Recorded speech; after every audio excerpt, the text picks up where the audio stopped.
What is up, Earthnoids and Spacenoids? I am just a simple Newtype, and in this episode we're returning to the light novel G-Saviour. Last time we learned that Consent was formed from Federation remnants after the Federation fell. I wonder if they ever ran into the Cyclops team from Crossbone Dust? Terrorists enter into an underwater facility that makes most of humanity's food. Our hero Mark learns the terrorists may have the key to feed the entire Earth sphere. This time, Mark and Cynthia escape and find a shuttle. They use the help of Mimi, or rather Mimi's access codes, and they head to New Manhattan, where Mark meets an old friend. Also, I thought about removing the U in G-Saviour to assert American dominance, but I chose not to, so I guess those European communists win this one. Anyways, let's get into this.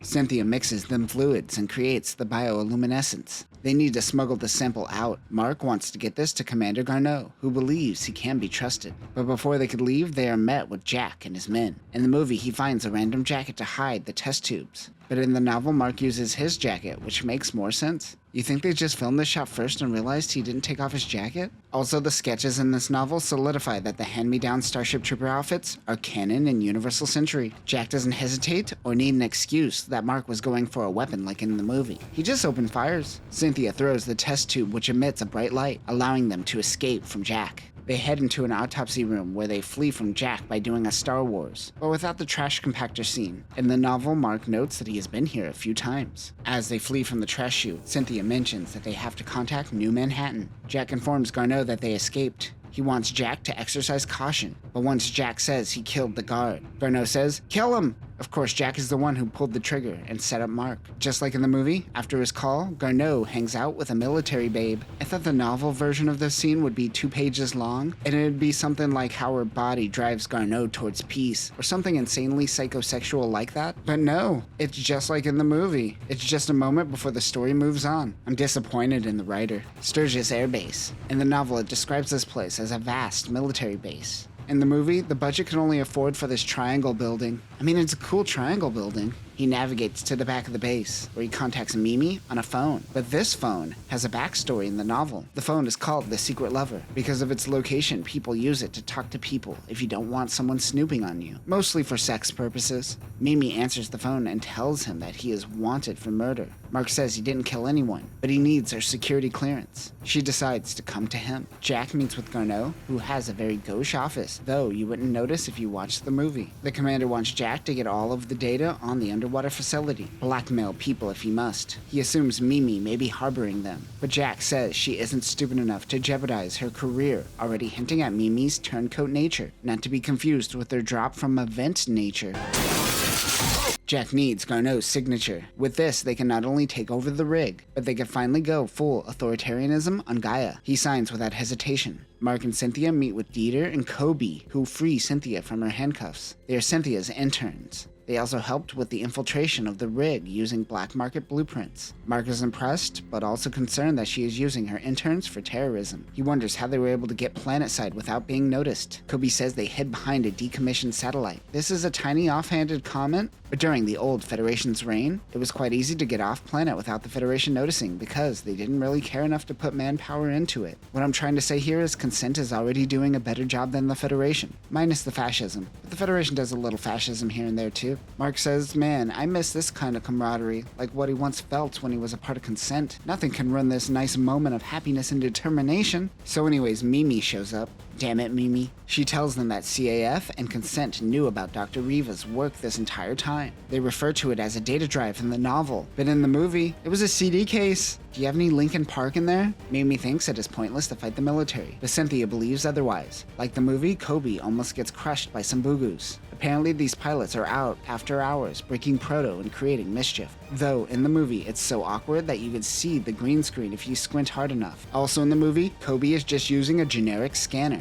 but in the novel, it is a Haro. They head underground to a secret hangar. Haro hacks the doors. She mentions that her Haro is way more customized than a stock Haro. Amada really could have had another life where he was a rich mogul creating a Haro empire. This base was a former Federation base and was completely ignored, it seems. They enter into the hangar to find that it isn't empty, but rather filled with Rise. Mark notes that these are specifically the MW Rise. The CAMW-13 MW Rye is an unmanned version of the MS Rye. This is the same as the manned Rye and will be used on the attack on Site 8. Weapons include 2 8-tube micro rocket launchers, 2 8-tube grenade launchers, a beam shield, a beam saber, and a beam lancer. This will be succeeded by the MW Raid. Mark is amazed that they are further along on this project than he expected. Dieter is amazed and wants to pilot it, but Mimi tells her it is not a mobile suit. It is an MW, or a mobile weapon. With this, man won't have to die on the battlefield anymore. But there is a manned unit called the MS Rye. Mimi says only commanders get this unit. Hey Mark, you would be a commander if you didn't quit. You would have got one of these units. Remember how you quit the military, Mark?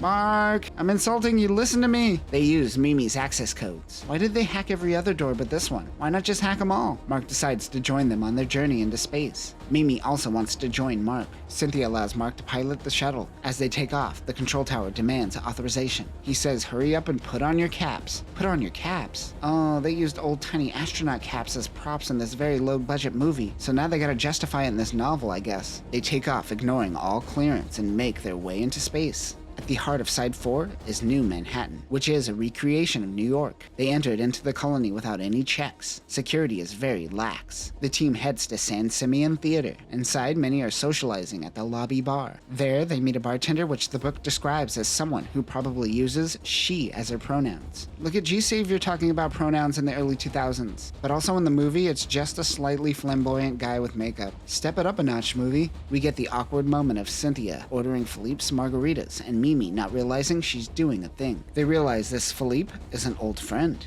It is Philippe San Simeon. This conveniently happens to be an old senpai of Mark's. He realizes he is working with the Gaian rebels. He was a major, one who valued talent and personality over station. He also recognizes that luck plays a huge role in war. Cynthia shows Philippe the bioluminescence. He says this is the most significant invention for humanity in centuries. Philippe learns for the first time that Riva is dead. He tells Mark of the Illuminati, a counteroffensive group that started as a civics club, rose up over the past 5 years to resist consent's authoritarian nature. Fun fact, EGUM also started as a club before becoming terrorists as well. It's a common path. Mark thought Philippe was dead, but he actually faked his death to join the Illuminati. Cynthia reminds Philippe that Mimi is an intelligence agent as she tries to extract info from him. Meanwhile, Garneau watches the security footage and demands Jack find the bioluminescence. Mark and Philippe walk through a luxurious theater staring at a blank screen. Using a theater as a repurposed base / club / Gundam hangar is the best looking set piece from the movie. Now that the CAF are working to hide Riva's groundbreaking invention, he is wondering what he will do. Philippe tells them that they need power to take on consent. He shows Mark the G-Saviour. The Illuminati wants Mark to pilot it. Cynthia joins them and asks Mark for his help.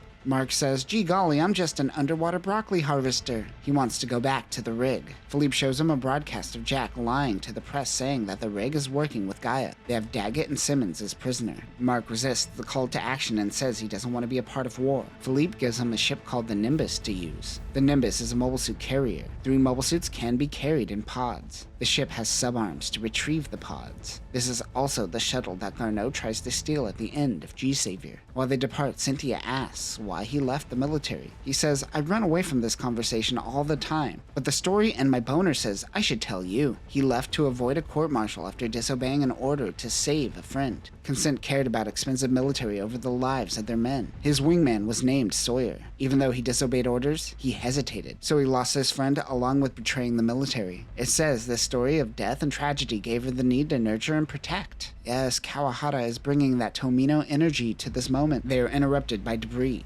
Dieter wants to go out in G-Saviour, but Mark decides to head out instead. Mark looks up at the Gundam and gets in it. This is G-Saviour's space mode. He launches and helps destroy the debris, clearing a path. A giant piece of debris is approaching swiftly. You do see this if you pause the movie, but Mark mentions it is a giant piece of an outer wall of a colony. Mark pulls out a beam saber and does an overhead strike, splitting the debris. Everyone on the Nimbus watches in amazement. In that moment, something activates in Mark. Oh, the call to action is getting to him.